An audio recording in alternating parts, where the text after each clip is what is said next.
जी अस्सलाम वालेकुम। कैफ हेट आज के लेक्चर का आगाज़ करते हैं। लेक्चर 25। आज के लेक्चर में हमारा प्लान क्या है, एक हमने होम असाइनमेंट आपको दी गई थी, उस होम असाइनमेंट को डिस्कस करेंगे। इस होम असाइनमेंट में असल में केस स्टडीज़ की प्रैक्टिस है और हम केस स्टडी को कैसे अटैम्प्ट करेंगे वो भी डिस्कशन साथ साथ चलती रहेगी। और नया कंसेप्ट आज हमने जो सीखना है वो है की ऑर्डर्ड मैटर एग्जाम्पल्स। ये की ऑर्डर्ड मैटर एग्जाम्पल्स याद रखें, पूरा कंसेप्ट हम आज नहीं सीखेंगे। जैसे हमने गोइंग कंसर्न के बारे में सीखा ना कि गोइंग कंसर्न में उसकी एग्जाम्पल्स भी थी, लेकिन एग्जाम्पल्स के अलावा भी और कंसेप्ट्स थे, ठीक है, जिसमें इसमें कुछ प्रोसीजर्स थे, जिसमें उसकी ड्राफ्टिंग थी, ड्राफ्टिंग किस तरीके से करनी है। तो उसी तरीके से जो की ऑर्डर्ड मैटर का लर्निंग ऑब्जेक्टिव है, इसमें भी सिर्फ एग्जाम्पल्स नहीं है, बल्कि एग्जाम्पल्स के अलावा भी कुछ कंसेप्ट है। लेकिन सबसे अहम केस स्टडी के पॉइंट ऑफ व्यू से चूंकि एग्जाम्पल्स होती हैं, इसलिए मैं चाह रहा हूँ आज के लेक्चर में हम एग्जाम्पल्स कर लें। इसका फ़ायदा ये होगा कि एग्जाम्पल जब हम डिस्कस कर लेंगे, आप केस स्टडीज़ अटेम्प्ट कर पाएंगे, यानी ऐसी केस स्टडीज़ जिनमें की ऑर्डर्ड मैटर का कंसेप्ट इन्वॉल्व हुआ है, वो आप उनको अटेम्प्ट कर पाएंगे।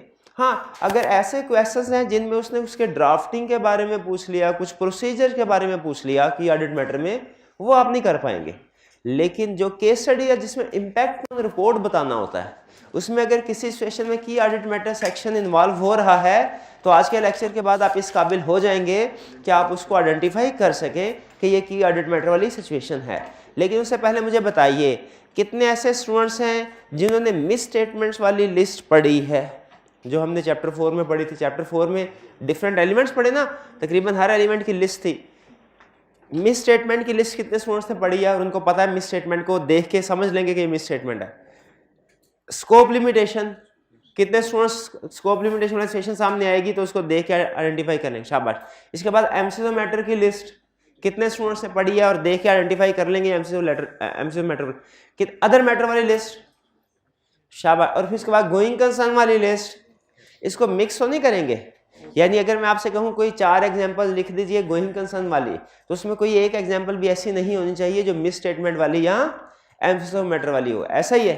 तो आज फिर हम की ऑडिट मैटर स्टडी करेंगे। आपने ये जो छुट्टियां आ रही है इनमें एक काम करना है, सबसे अहम ऑडिट का, सबसे अहम। देखिए कोई लंबी चौड़ी असाइनमेंट नहीं दे रहा, कोई 50 क्वेश्चन नहीं दे रहा, ठीक है, छोटा सा काम लेकिन इंतहाई अहम। अगर आप कर लेते हैं, नहीं करेंगे तो फिर इसका नुकसान बाद में उठाएंगे। वो ये कि आपने वक्तन फवक्तन चैप्टर 4 में से जितनी भी लिस्ट है मिस स्टेटमेंट की, स्कोप लिमिटेशन वगैरह की, इनको पढ़ते रहना है। ये लिस्ट जितनी ज्यादा आपकी पक्की होंगी, स्ट्रांग होंगी, केस स्टडी पे उतनी ही ज्यादा आपकी ग्रिप होगी, ठीक है। इन छुट्टियों में मैं भी कोशिश करूंगा कि आपको 1-2-3 सफ़ों के ऊपर इसको समराइज कर दूं, इन सारी चीज़ों को इकट्ठा कर दूं, ठीक है, ताकि आपको किताब के लिए बार बार आगे पीछे पेजेस भी ना पलट। लेकिन अगर फ़र्ज़ कीजिए वो मैं आपके साथ इन छुट्टियों में शेयर नहीं भी कर पाता डॉक्यूमेंट, स्टिल लिस्ट आपके पास मौजूद है। बस ये है कि एक किसी और पेज पे लिस्ट है, दूसरी लिस्ट किसी और पेज पे है, तो उसमें कोई प्रॉब्लम तो नहीं है। रीड लाजमी करते रहना, बहुत बिला वजह नहीं कर रहा, कोई बात है इस वजह से कर रहा, ठीक है। तो मिस स्टेटमेंट की लिस्ट को रीड करते रहना है, रोज इन सारी लिस्ट को रीड करना है, मिस स्टेटमेंट को, scope limitation, emphasis matter, other matter, going concern, uncertainty और की ऑडिट मैटर। इनमें से कुछ एग्जांपल्स ऐसी हैं जो कंफर्म आपको घुमाएं, कंफ्यूज करेंगी कि ये तो इधर आनी चाहिए, इधर क्यों आ गई, ये चीज़ तो हमने इधर भी पढ़ी थी, इधर भी आ गई।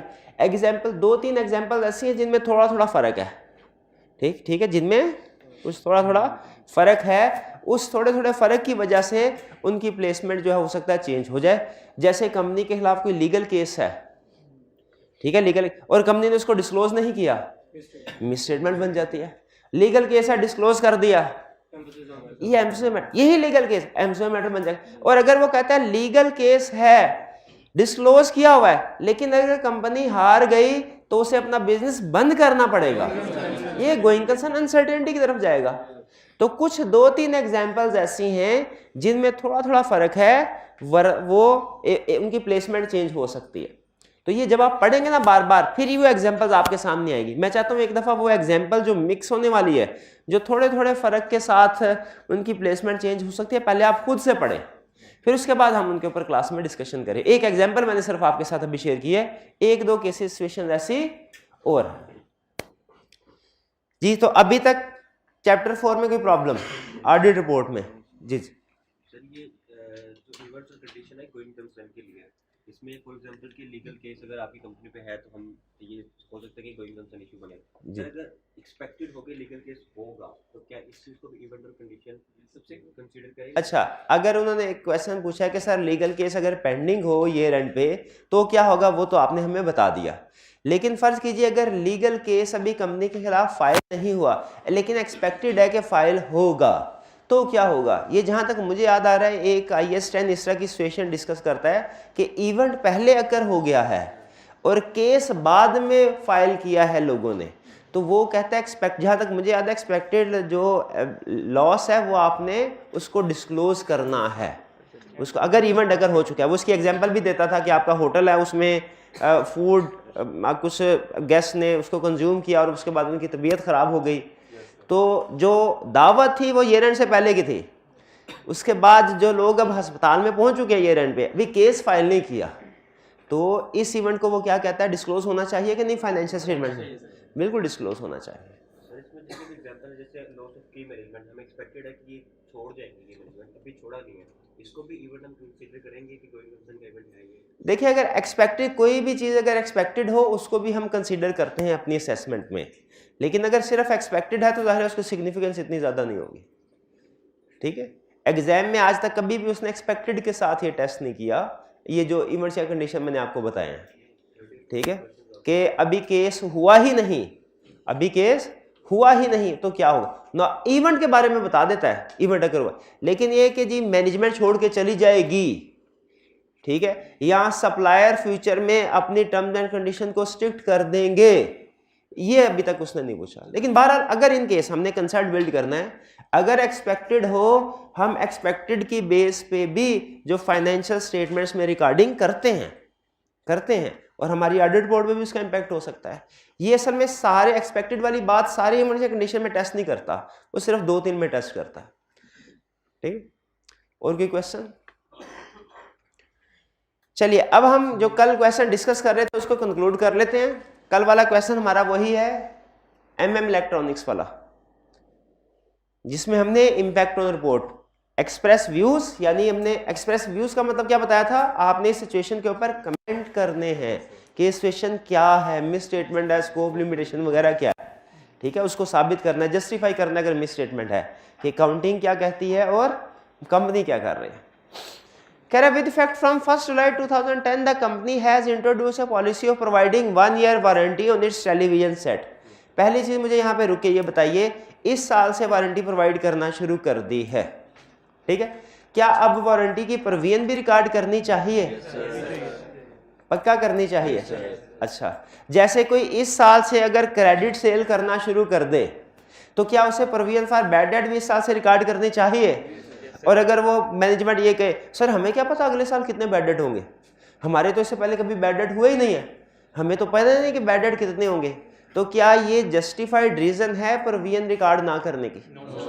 नहीं, क्योंकि स्टिल अगर आप पहली दफा क्रेडिट सेल कर रहे हैं, स्टिल आपको पता है कुछ ना कुछ बैड डेट होंगे, आपने अपना एस्टिमेट अप्लाई करना है। ठीक है, अंदाजा लगाना है, जितने भी अंदाजन बैड डेट हो सकते हैं उसकी प्रोविजन रिकॉर्ड करेंगे। यहां पे भी सिमिलर सिचुएशन है, वो कह रहा है आपने इस साल वारंटी प्रोवाइड करना शुरू, no warranty is provided on the other product, सिर्फ टेलीविजन सेट पे वारंटी प्रोवाइड कर रहे हैं। Sale of television sets aggregating ₹20 million, whereas total sales for the year amounted ₹80 million। इसका मतलब है वारंटी किस वाली अमाउंट पे प्रोवाइड की जा रही है? 20 पे, 80 पे नहीं। फिर कह रहा है the company has a customer support department which provides after sale service on all products. ठीक है, वारंटी प्रोवाइड नहीं कर रहे थे, लेकिन जो टीवी सेट्स बेचते थे अगर वो खराब हो के वापस उसकी रिपेयर तो करते थे, रिपेयर कर रहे थे, वारंटी में नहीं, पैसे लेके रिपेयर ऑलरेडी कर रहे थे।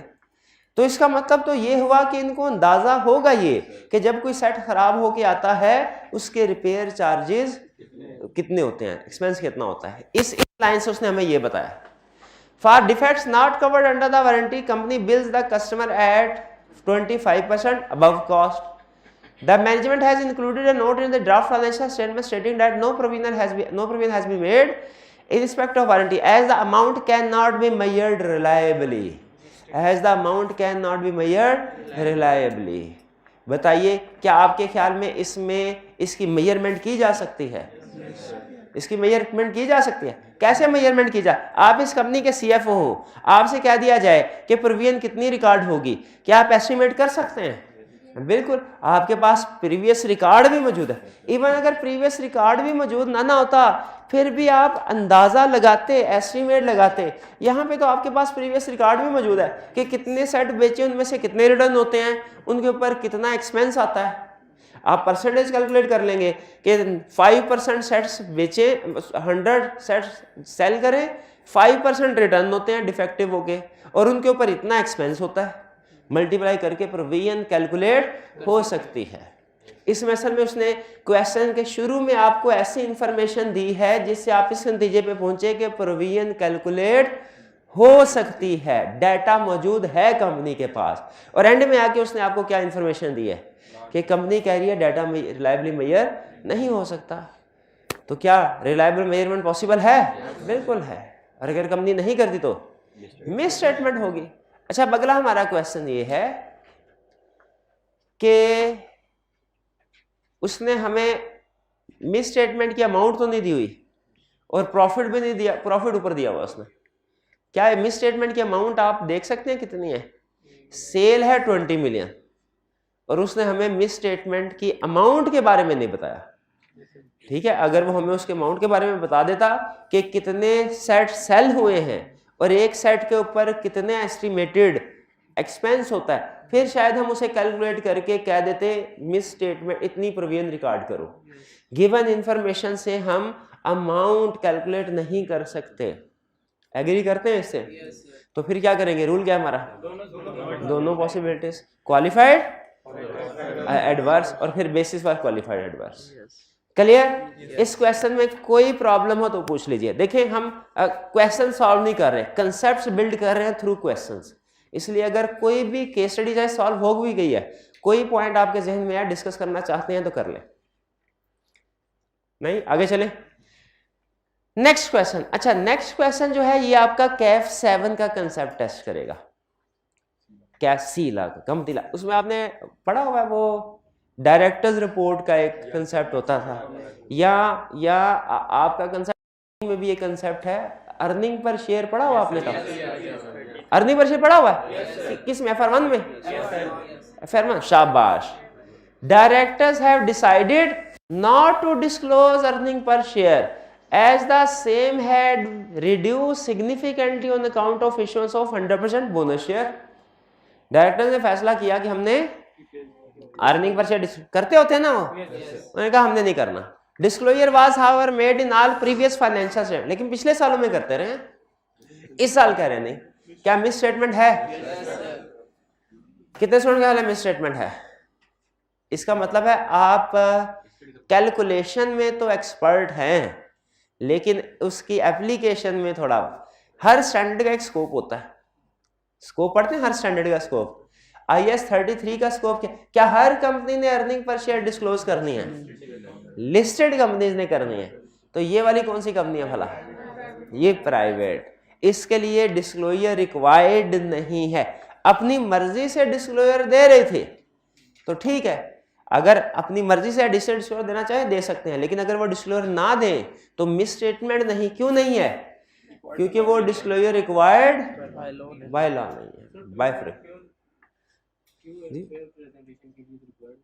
ट्रू एंड फेयर व्यू के लिए वो ऑडिटर की जजमेंट है। अगर ऑडिटर समझता हो कि ट्रू एंड फेयर व्यू के लिए जरूरी था, फिर उस सूरत में वो उसको करेक्ट करवाएगा। लेकिन नॉर्मली अगर ट्रू एंड फेयर व्यू के लिए जरूरी होता, खुद सोचे, क्या स्टैंडर्ड खुद से ना कह देता कि ये हर कंपनी के लिए रिक्वायर्ड है? जब स्टैंडर्ड ने खुद से कह दिया कि सिर्फ लिस्टेड कंपनी के लिए रिक्वायर्ड है, इसका मतलब यह है कि लिस्टेड कंपनी के ट्रू एंड फेयर व्यू के लिए तो जरूरी है, अनलिस्टेड के लिए नहीं। तो ये मिस स्टेटमेंट नहीं है। क्यों नहीं है? क्योंकि डिस्क्लोजर, हाँ जी, अनलिस्टेड के लिए रिक्वायर्ड, लिस्टेड के लिए रिक्वायर्ड है। अच्छा, 9 के बाद ये क्लियर होगी केस स्टडी। अगली केस स्टडी कौन सी थी हमारी? 14।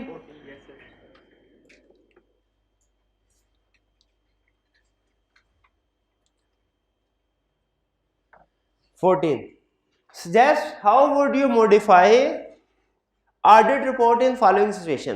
पहले तो मुझे ये बताइए, सिर्फ रिपोर्ट के अंदर है कि आंसर देना है कि रिपोर्ट के बाहर की चीजें भी बतानी है?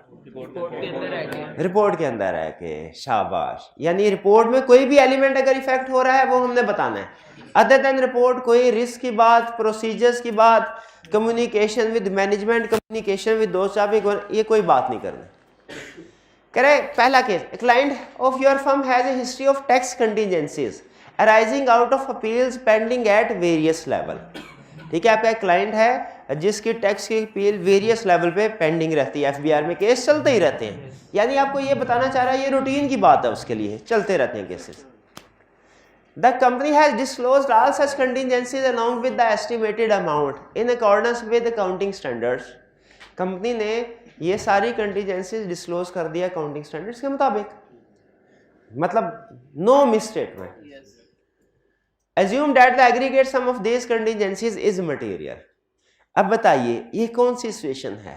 मेरे जहन में आ रहा है एक एमसीजो मैटर, लीगल केस नहीं, गोइंग कंसर्न नहीं। यहाँ पे कोई ऐसी गोइंग कंसर्न में कौन सी वाली कंडीशन है जो एक्सेप्शनल लीगल केस? एक्सेप्शन, वो तो एमसीजो मैटर की थी, वो गोइंग कंसर्न की तो नहीं थी। एक्सेप्शनल लिटिगेशन या रेगुलेटरी एक्शन जो था एमसीजो मैटर का था, गोइंग कंसर्न का नहीं था। तो एक्सेप्शनल लिटिगेशन मेरे जहन में भी यही आ रहा है। लेकिन यहाँ पे आपको याद है एक स्टडी टिप बताई थी, टैक्स के असल में ना, टैक्स को हम एक्सेप्शनल लिटिगेशन नॉर्मली नहीं लेते जब तक कि कोई इन्वेस्टिगेशन ना स्टार्ट हो जाए। इसकी वजह यह है कि एफबीआर और कंपनीज के दरमियान में डिस्प्यूट चलते ही रहते हैं।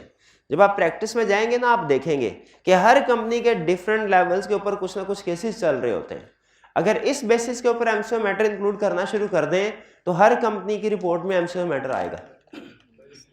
तो हाँ जी, ये टैक्स कंटीजेंसी हमने क्या कवर किया था, किया। हाँ, अगर ये कहता कि कोई स्पेशल केस है, कंपनी के खिलाफ एलिगेशन है कि ये पिछले कई सालों से टैक्स को अंडरस्टेट करती रही है और एफबीआर ने इन्वेस्टिगेशन स्टार्ट कर दी है, ये स्पेसिफिकली केस अगर डिस्कस करता फिर इसको एक्सेप्शनल लिटिगेशन की तरफ लेके जा सकते थे।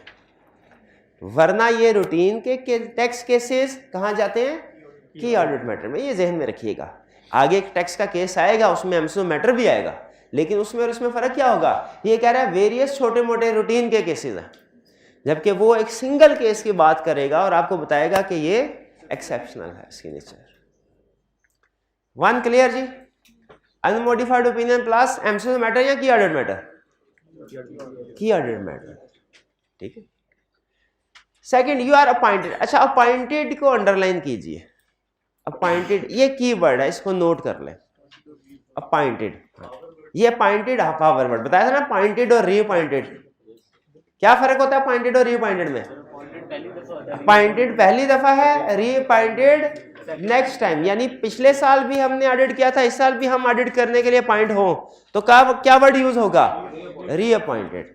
इस लफ्ज से आपको क्या पता चल रहा है अब कि पिछले साल का ऑडिट हमने नहीं किया। You are appointed as the auditor of a company after the year end, year end के बाद। अच्छा, नॉर्मली ऐसे होता नहीं है, नॉर्मली कंपनीज के ऑडिटर की अपॉइंटमेंट ईयर एंड से बहुत पहले हो जाती है, ठीक है। जैसे ये कौन सा मंथ चल रहा है, अप्रैल चल रहा है, अप्रैल 2023।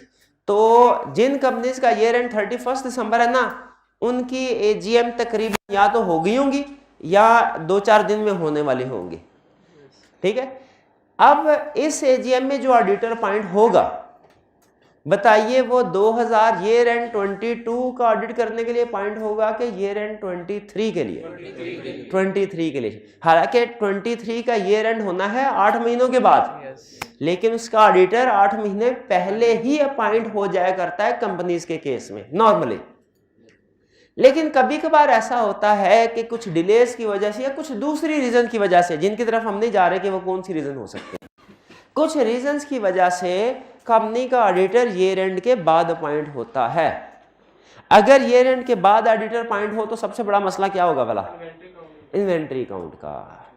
यही वो आगे डिस्कस करा। Hence you have not been able to physically observe the counting of inventories at year end पे इन्वेंट्री काउंट ऑब्जर्व नहीं कर सके।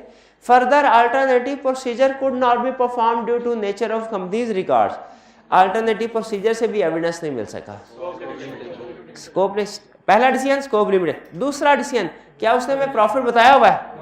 नहीं, मटेरियलिटी नहीं है, तो क्या करें? दोनों डिस्कस करें। तीसरा डिसीजन इंपैक्ट ऑन रिपोर्ट क्या होगा? ओपिनियन बताइए पहले। Auditor shall express qualified opinion if effect is material, फिर और डिस्क्लेमर ऑफ ओपिनियन ब्रैकेट में इफ इफेक्ट इज परवेसिव। फिर इसके बाद आगे ऑडिटर शैल आल्सो एक्सप्लेन, ये भूल जाइए आप, nature of scope limitation in basis for qualified / disclaimer of opinion. क्या कोई और इफेक्ट आएगा? क्या कोई और इफेक्ट आएगा? की audit matter, key audit matter, other matter paragraph आएगा। अदर मैटर पैराग्राफ किस वजह से आएगा? क्योंकि पिछले साल का ऑडिट किसी और ने किया है। तो क्या हम क्वेश्चन में सिर्फ इतना लिख देंगे auditor shall include other matter paragraph in his report, या आगे लिखेंगे इन विच ही शैल state another auditor audited previous financial statements, date of opinion, type of opinion। ये चीजें भी अदर मैटर में हमने मेंशन करने हैं।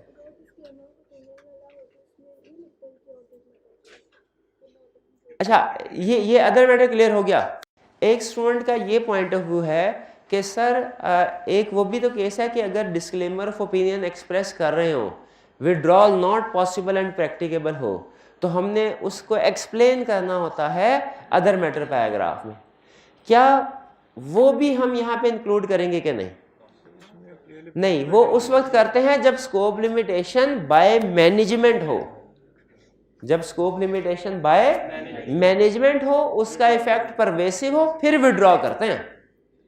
नॉर्मल ये क्या स्कोप लिमिटेशन बाय मैनेजमेंट है? ये स्कोप लिमिटेशन बाय मैनेजमेंट नहीं है। ठीक है, तो इसमें अदर मैटर आ तो जरूर है, लेकिन विड्रॉल की वजह से नहीं, क्योंकि वो यहाँ पे रेलिवेंट प्रोसीजर नहीं है। विड्रॉल रेलिवेंट तब होता है जब स्कोप लिमिटेशन बाय मैनेजमेंट हो। यहाँ पे विड्रॉल की वजह से नहीं, बल्कि किस वजह से अदर मैटर आ रहा है? पिछले साल का ऑडिट किसी और ने किया। 14 क्लियर? कोई प्रॉब्लम इसमें? फिर इसके बाद 15, नेक्स्ट कौन सा था केस स्टडी? 15 है। Due to major computer breakdown during the year, the accounting records of company are no more verifiable. The company does not have proper and manual records. Although the integrity of the management is not in doubt, the auditor is not impossible to substantiate management assertion contained in financial statements. Financial statements में management ने जो भी figures वगैरह include की हैं, जो assertions हैं management की तरफ से, जो disclosures हैं, जो फिगर आइटम को सब्सटेंशिएट नहीं, सब्सटेंशिएट का मतलब वेरीफाई नहीं कर पाएगा, वैलिडेट नहीं कर पाएगा। What type of opinion should be expressed in these circumstances? कौन सा टाइप ऑफ ओपिनियन होना चाहिए? स्कोप लिमिटेशन है? क्या उसने हमें बताया है इफेक्ट के बारे में? अच्छा, नहीं तो दोनों डिस्कस कर सकते हैं, लेकिन मेरा पॉइंट ऑफ व्यू इसमें ये है कि जब उसने कहा है ना काउंटिंग रिकॉर्ड्स आर नॉट, तो इसका मतलब है सारे के सारे काउंटिंग रिकॉर्ड।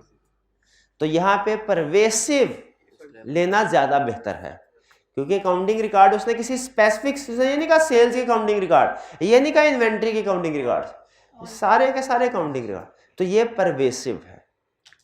ठीक है, हम क्या करेंगे? क्या ये स्कोप लिमिटेशन बाय मैनेजमेंट है? नहीं, तो विड्रॉल की बात नहीं करने, सीधा कौन सी बात करेंगे? डिस्क्लेमर की।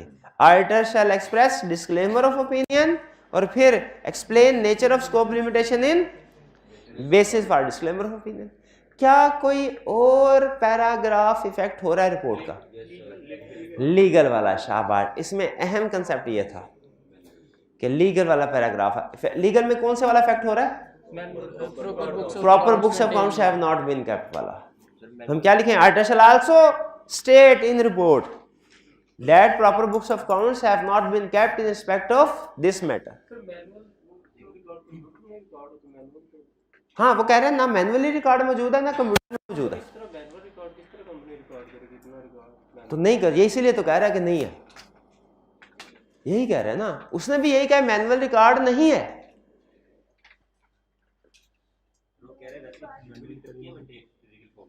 फिजिकल फॉर्म में तो सर इतना देखिए मैं बताता हूँ, प्रैक्टिस में दो तरह की कंपनीज हैं। एक वो जो मैनुअली काम करती हैं, ठीक है, छोटी ऑर्गेनाइजेशन मैनुअली भी काम करती हैं। हमारा एक ऐसा भी क्लाइंट था जिसके सामने हमने कहा ना कि ज़रा लेजर लेके आइए, वो रजिस्टर ले आया। उस रजिस्टर के ऊपर उसी तरह उसने रिकॉर्डिंग की हुई थी जिस तरीके से आप करते हैं, ये डेबिट क्रेडिट। लेकिन ये बहुत कम होता है, ये वेरी स्मॉल एंटिटीज इस तरह मैनुअल रिकॉर्ड मेंटेन करती हैं, और वो भी पुरानी बात है। अब तो चूंकि टेक्नोलॉजी आपको पता है बढ़ चुकी है, अब शायद इस तरह की छोटी ऑर्गेनाइजेशन भी रिकॉर्ड मेंटेन ना करते हो। तो अब सही कह रहे हैं आप कि मैनुअली रिकॉर्ड, अकाउंटिंग एंट्रीज का रिकॉर्ड मैनुअली मेंटेन नहीं होता, ठीक है। लेकिन एक चीज और जहन में रखिएगा, ये जरूरी नहीं होता कि आपकी जर्नल एंट्रीज या फाइनेंशियल स्टेटमेंट्स प्रिपेयर करने का प्रोसेस तो नॉर्मली कंप्यूटराइज्ड होता है, लेकिन हर चीज कंप्यूटर में मौजूद हो रिकॉर्ड में, ये लाजमी नहीं है। जैसे आप कोई चीज खरीदें, आपको इनवाइस मिलती है, वो तो आपको मैनुअली मिलेगी ना, वो एविडेंस सारा मैनुअल होगा। तो इसीलिए कुछ ना कुछ रिकॉर्ड कंपनीज का मैनुअल भी होता है। तो वो कह रहा है कि आपके पास ना मैनुअल रिकॉर्ड है, मैनुअल रिकॉर्ड नॉर्मली कंप्लीट नहीं होता, ये कंप्लीट रिकॉर्ड कंप्यूटर में होता है। कुछ ऐसी चीज़ें जो आउटसाइड पार्टी से जनरेट होती हैं, जैसे इनवाइसेस वगैरह, वाउचर्स वगैरह, ये हमें एग्रीमेंट्स वगैरह जो होते हैं, ये फिर मैनुअल में मेंटेन किए जाते हैं। फिर मैनुअल कहता बुक्स ऑफ अकाउंट, अगर वो कहता है कि मैनुअली रिकॉर्ड अवेलेबल है, फिर हम कहते हैं ठीक है, प्रॉपर बुक्स ऑफ अकाउंट्स जो है मेंटेन हो रही है, बुक्स ऑफ अकाउंट मेंटेन, तो कोई मसला नहीं। देखिए लॉ या काउंटिंग कहीं पे भी ये मना नहीं करती कि लॉ रिकॉर्ड मैनुअल नहीं हो सकता। वो कहते हैं कुछ भी आपकी अपनी आसानी है, कंप्यूटराइज करेंगे आपकी अपनी आसानी है, नहीं करेंगे आपकी अपनी टेंशन है।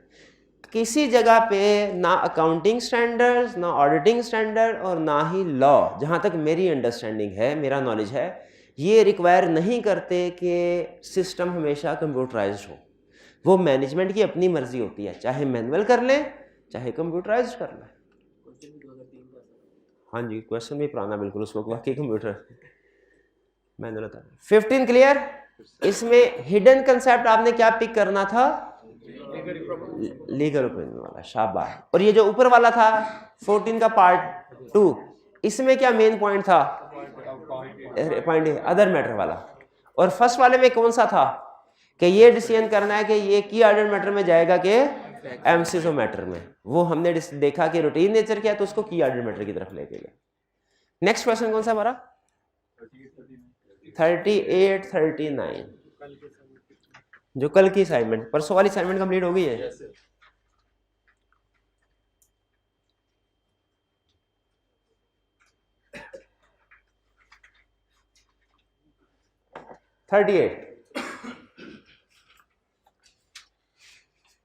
Your firm is the external auditor of Macho Limited for the year ended 31st December 2013.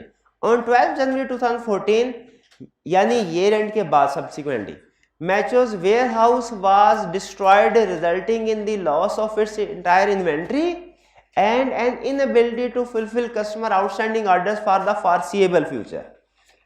Inventory भी जल गई, मशीनरी भी जल गई, जिससे कस्टमर्स के ऑर्डर जो है हम फ्यूचर में नहीं फुलफिल कर सकते।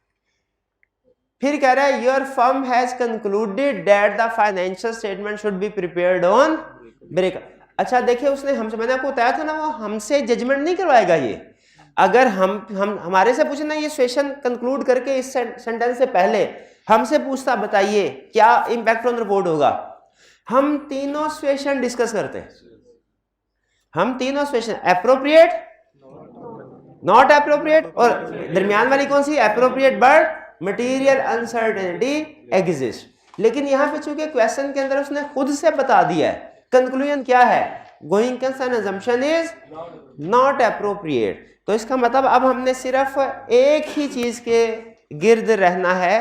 कौन सी वाली सिचुएशन?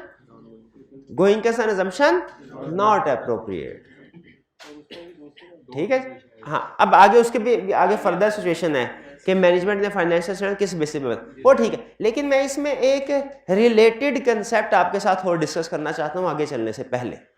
ये आग लगी है ईयर एंड के बाद, 12 जनवरी को, 31 दिसंबर के बाद। क्या ये एडजस्टिंग इवेंट, क्या इसकी वजह से फाइनेंशियल स्टेटमेंट एडजस्ट होनी चाहिए? नहीं होनी चाहिए। अगर याद रखें गोइंग कंसर्न अजम्पशन जब भी नॉट अप्रोप्रिएट हुई ना, वो इवेंट चाहे ईयर एंड से पहले हो चाहे ईयर एंड के बाद, फाइनेंशियल स्टेटमेंट को रिवाइज होना चाहिए। गोइंग कंसर्न अजम्पशन के बारे में हम कहते हैं ये हमेशा एडजस्टिंग इवेंट है, चाहे ईयर एंड के बाद भी going concern assumption not appropriate हो जाए तो ईयर एंड वाली फाइनेंशियल स्टेटमेंट किस बेसिस पे बननी चाहिए? गोइंग कंसर्न नॉट अप्रोप्रिएट पे। ठीक है, ब्रेकअप बेसिस या liquidation basis non going concern basis के ही दूसरे नाम हैं। State with reason the implication for your firm's audit report on Macho's financial statement for the year ended 31st December 2013. If the directors of Macho prepare the financial statements on a breakup basis and adequately disclose the basis of preparation in notes the financial statements. अब क्या होगा? अब तो उन्होंने काम ठीक कर दिया पहली वाली ऑप्शन में, डायरेक्टर ने काम ठीक कर दिया ना, तो कौन सा ओपिनियन? अनमोडिफाइड प्लस क्या करेंगे? भाई material uncertainty related to going concern का पैरा क्यों नहीं आएगा? क्योंकि अनसर्टेनिटी नहीं है। गोइंग कंसर्न का प्रॉब्लम तो है, अनसर्टेनिटी नहीं है। उस पैराग्राफ का नाम क्या है? Material uncertainty related to going concern. तो यहाँ पे चूंकि अनसर्टेनिटी नहीं है, कंफर्म है कि कंपनी गोइंग कंसर्न नहीं रहेगी, तो इसलिए अनसर्टेनिटी का पैरा नहीं देना। कौन सा पैरा देना है? एम्फेसिस ऑफ मैटर, जिसमें हम क्या बताएंगे कि financial statements non going concern basis पे बने।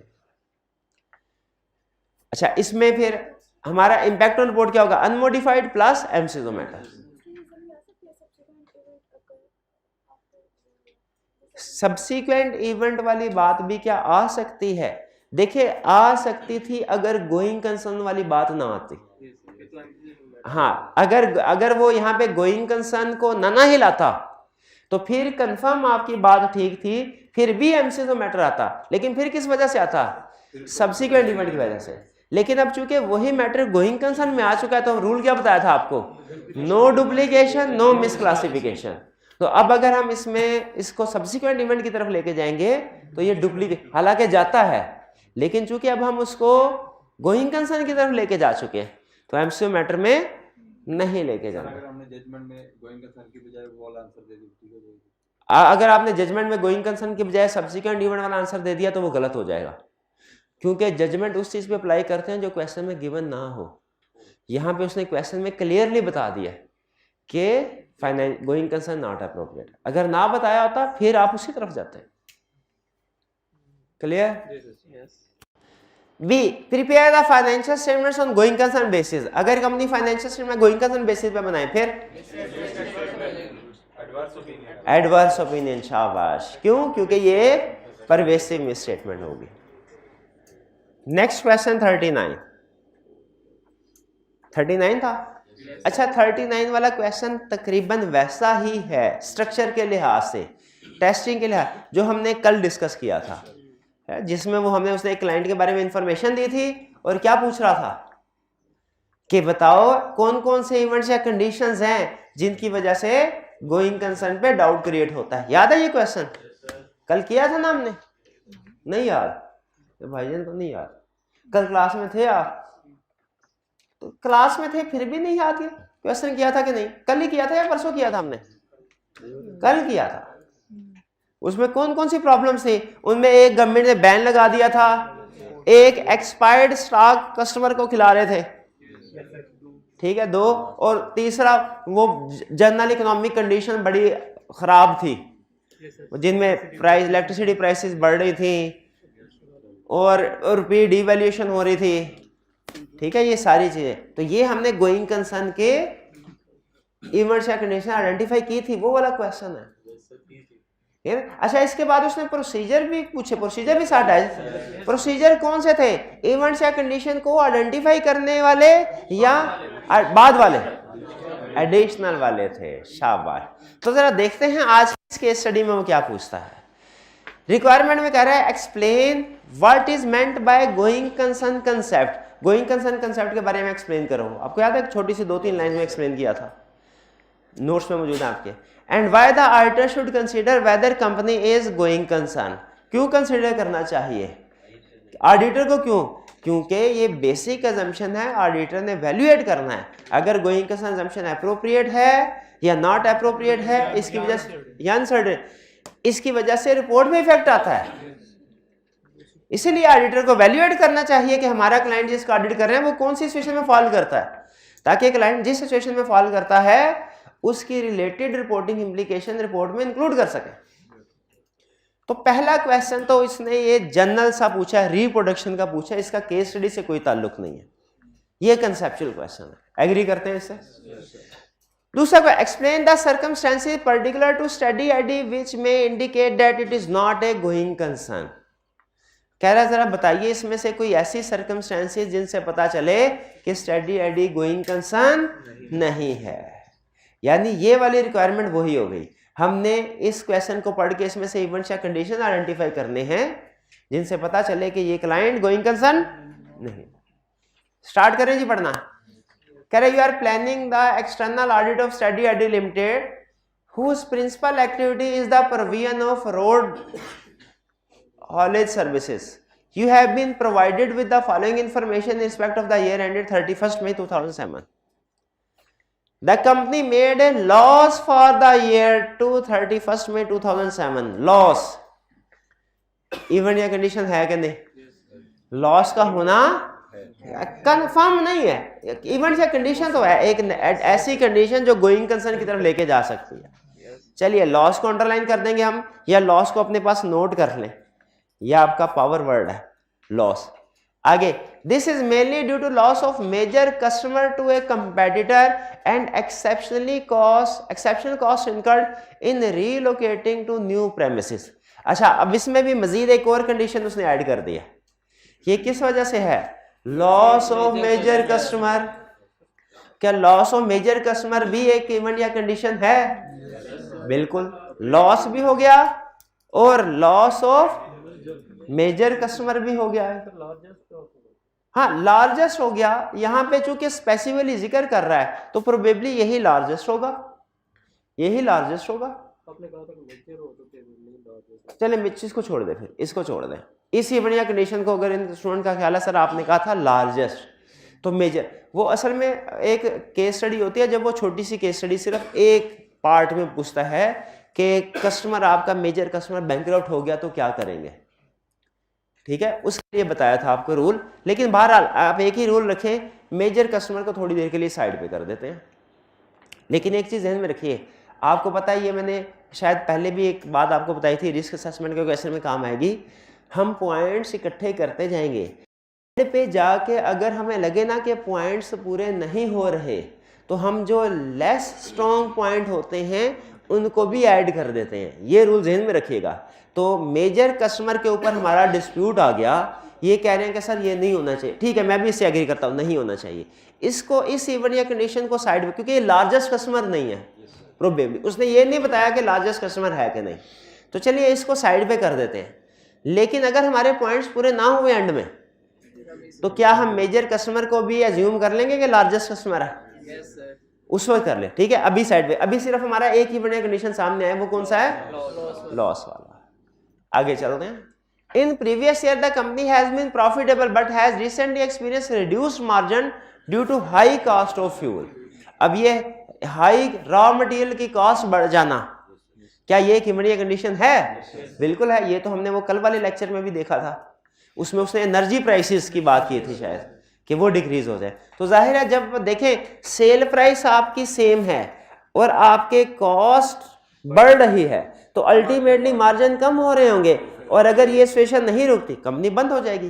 पाकिस्तान की इकोनॉमी में करंटली यही हो रहा है। आप देखें जो इंपोर्ट की जितनी भी कॉस्ट है वो कंटिन्यूसली बढ़ रही है, कंटिन्यूसली बढ़ रही है, ठीक है। डॉलर की वजह से, कहाँ पे डॉलर का रेट जो था वो 180 के लगभग, या उससे भी पहले अगर देखा जाए तो 100 के लगभग था, फिर तकरीबन ये चंद एक सालों में वो 300 के करीब पहुंच गया। तो कॉस्ट बढ़ रही, फिर इसके अलावा एनर्जी की प्राइसेस भी बढ़ रही हैं। अगर आप अपने बिल के साथ कंपेयर करें, पिछले साल क्या यूनिट रेट था, बिल को डिवाइड करें पिछले साल, तो आपको पता चलेगा कि रेट डबल से भी ज़्यादा हो चुका है एक साल के अंदर। तो ये कॉस्ट बढ़ रही है, लेकिन मार्केट में डिमांड नहीं बढ़ी, प्राइसेस नहीं बढ़ी, क्योंकि लोगों के पास पैसे नहीं है, परचेसिंग पावर नहीं। तो इस वजह से ये क्या गोइंग कंसर्न पे डाउट क्रिएट करती है ये सिचुएशन?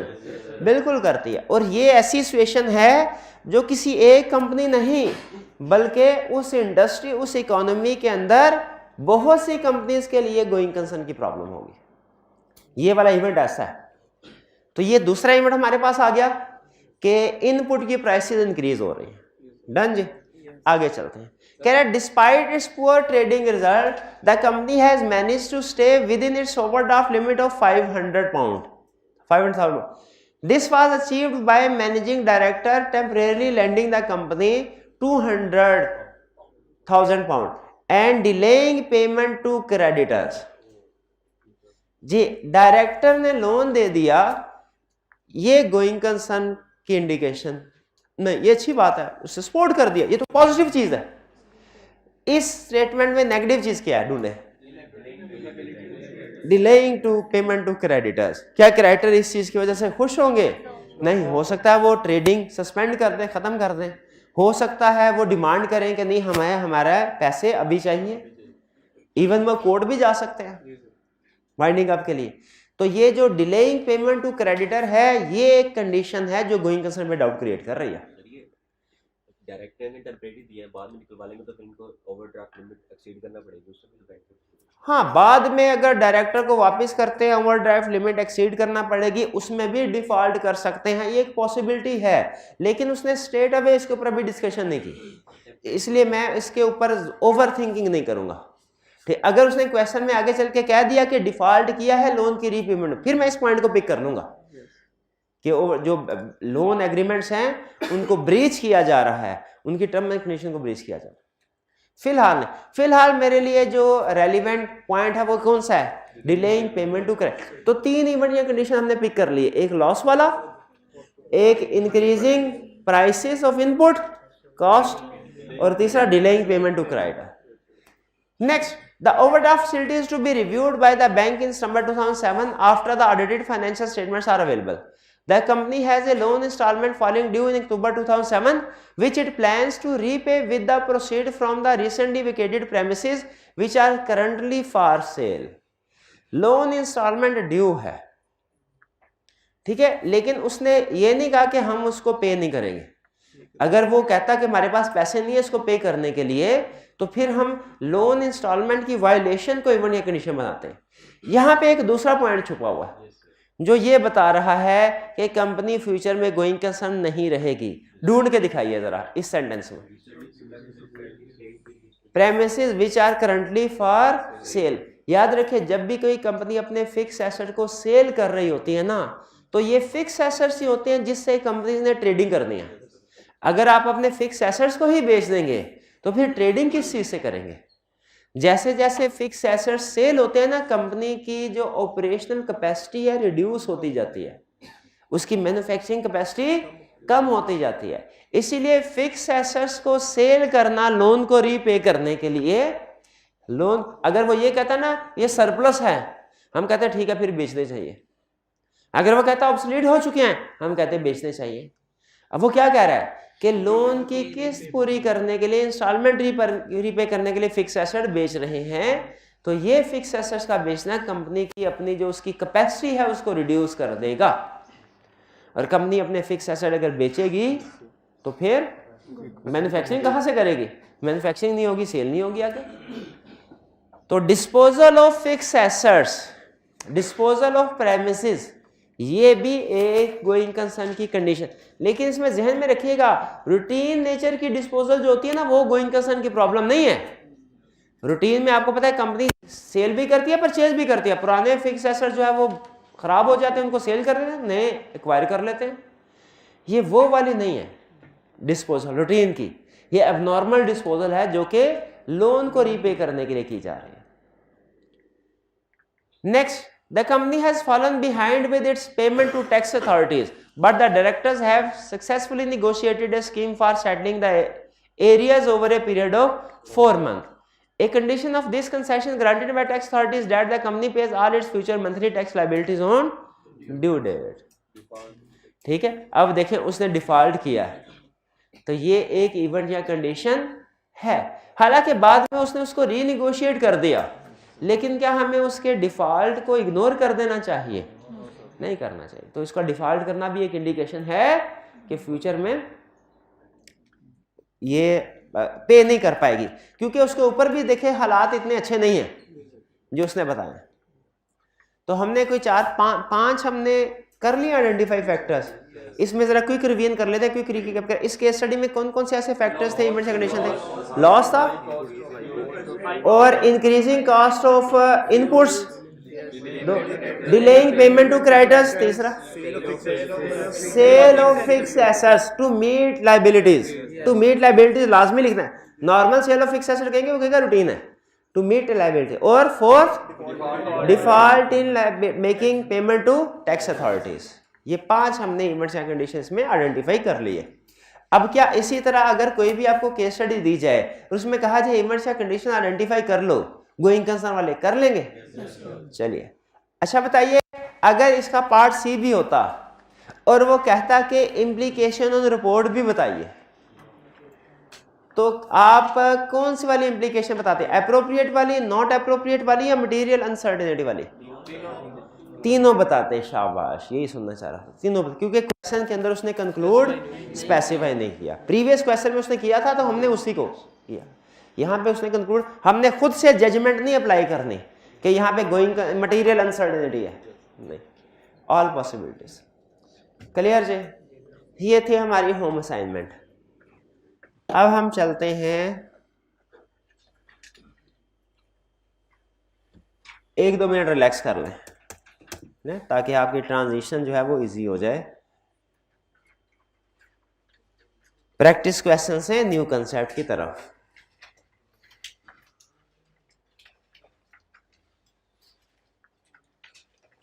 वैसे ये असाइनमेंट रिटन फॉर्म में आप कर रहे हैं ना? Yes sir.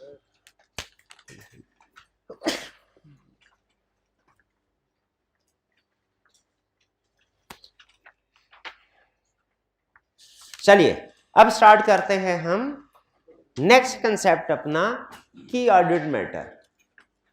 की ऑर्डर्ड मैटर, अच्छा की ऑर्डर्ड मैटर की थोड़ी सी मैं आपको हिस्ट्री बता दूं। नॉर्मली की ऑर्डर्ड मैटर पैराग्राफ आने से पहले असूल ये होता था कि ऑडिटर की रिपोर्ट होगी आउटकम ओरिएंटेड, यानी रिजल्ट ओरिएंटेड, प्रोसीजर ओरिएंटेड नहीं। ठीक है, जैसे आपको मैंने शायद एक दफा बताया था ना, हमारे मैनेजर हमें कोई काम कहा करते थे ना कि ये काम कर लो, तो उसके बाद हम क्लाइंट के पीछे सर ये इन्फॉर्मेशन दे दे, ये इन्फॉर्मेशन दे।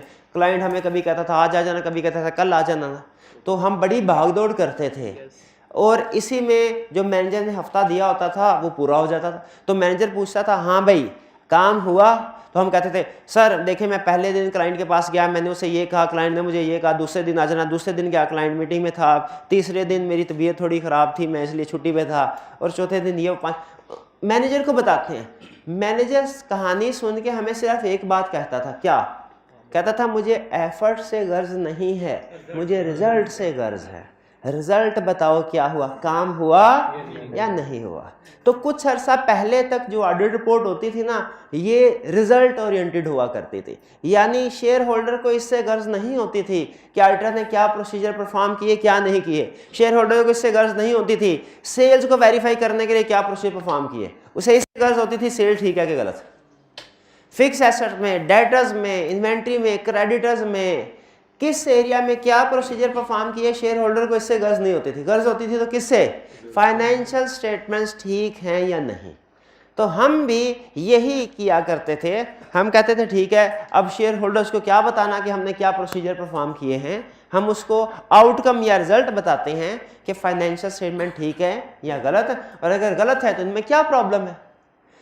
हालांकि ये बड़ी अच्छी बात है, लेकिन जिस तरह फर्ज कीजिए आपका मोबाइल आप खराब हो जाए, चल नहीं रहा, स्क्रीन ब्लैंक है, आप किसी के पास रिपेयर करवाने के लिए ले जाए, वो उसको खोले और एक हर चीज़ को हिलाए, थोड़ा सा कोई टांका लगाए और बंद करके आपको दे दे, ठीक है, तो 5 मिनट के अंदर आपका मोबाइल ठीक हो गया, आपका पैसे देने को दिल करेगा? नहीं। आप कहेंगे कितने पैसे, वो कहेगा 2000, आप कहेंगे भाई किया तो तुमने कुछ है नहीं, ये सिर्फ टांका ही लगाया है और क्या किया खोल के 2000 किस चीज के 200 बड़े हैं 200 बड़े। तो वो क्या करते हैं, अगर कभी आप देखें ना उनके साथ बैठ के गपशप लगाएं, वो आपको बताएंगे कि सम टाइम ऐसा होता है कि काम 5 मिनट का होता है, हम कस्टमर को कहते हैं 2 दिन के बाद आना, कि जब तक कस्टमर को रियलाइज नहीं होगा ना काम हुआ है वो पैसे नहीं देगा। इसी वजह से जब तक हम रिपोर्ट पे सिर्फ ये लिख देते फाइनेंशियल, और ज़्यादातर फाइनेंशियल में ठीक होती थी, तो शेयर होल्डर्स ये कहते थे स्टेक होल्डर, ये भाईजान आप करते क्या हैं, आप सिर्फ साइन ही तो करते हैं। कभी देखे ना वो आई कैप के बाजू का स्लोगन वगैरह आते हैं, उसमें लिखा था सिग्नेचर क्वालिफिकेशन। ये सिग्नेचर क्वालिफिकेशन का मतलब क्या है कि हमारे साइन चलते हैं, लेकिन इस साइन के पीछे क्या एक्टिविटीज होती हैं, एक तो कितनी साल की हमने मेहनत की और उसको भी साइड पे कर दें, तो इस पीछे जो हमने एविडेंस कलेक्ट किया है वो एक्सटर्नल वर्ल्ड को नजर नहीं आ रहा होता, उनको सिर्फ मिल रही होती थी रिपोर्ट, एविडेंस उनके पास नहीं जाता था। वो कहते थे ऑर्डर करता क्या है, एक सफा होता है उसके ऊपर साइन करता है, बट ठीक है 5000 ले लो बड़े हैं, और क्या करना है, ऐसे साइन ही तो किया तुमने। अब उस साइन के पीछे कितनी एफर्ट्स है ये शेयर होल्डर्स को, स्टेक होल्डर को नहीं पता। ऑडिटिंग स्टैंडर्ड ने क्या कहा फिर, ऑडिटिंग स्टैंडर्ड ने कहा अच्छा ऐसा कर, आपको पता है आईफैक की एक ये भी रिस्पॉन्सिबिलिटी होती है, वो जनरल इंटरेस्ट होता है वर्ल्ड वाइड जो ऑडिटर्स का, उस इंटरेस्ट को प्रोटेक्ट करता है और उनकी वॉइस बनता है, उनके इंटरेस्ट में बोलता है। तो जब आईफैक को ये पता चला यार मेरे अकाउंटेंट जो ऑडिटर्स हैं उनको ये शेयर होल्डर कहते हैं आप काम ही नहीं करते, उसने फिर स्टैंडर्ड एक नया ऐड किया, ये नया स्टैंडर्ड। इस नए स्टैंडर्ड में उसने क्या चीज ऐड की, उसने कहा ऑडिटर अपनी रिपोर्ट में बाकी पिछली सारी चीजें बताएगा, एक चीज एडिशनल ऐड करेगा, एक पैराग्राफ, उस पैराग्राफ का नाम था की audit matter, key audit matter. उसमें उसने कहा ऑडिटर जो प्रोसीजर परफॉर्म करता है ना वो बताएगा।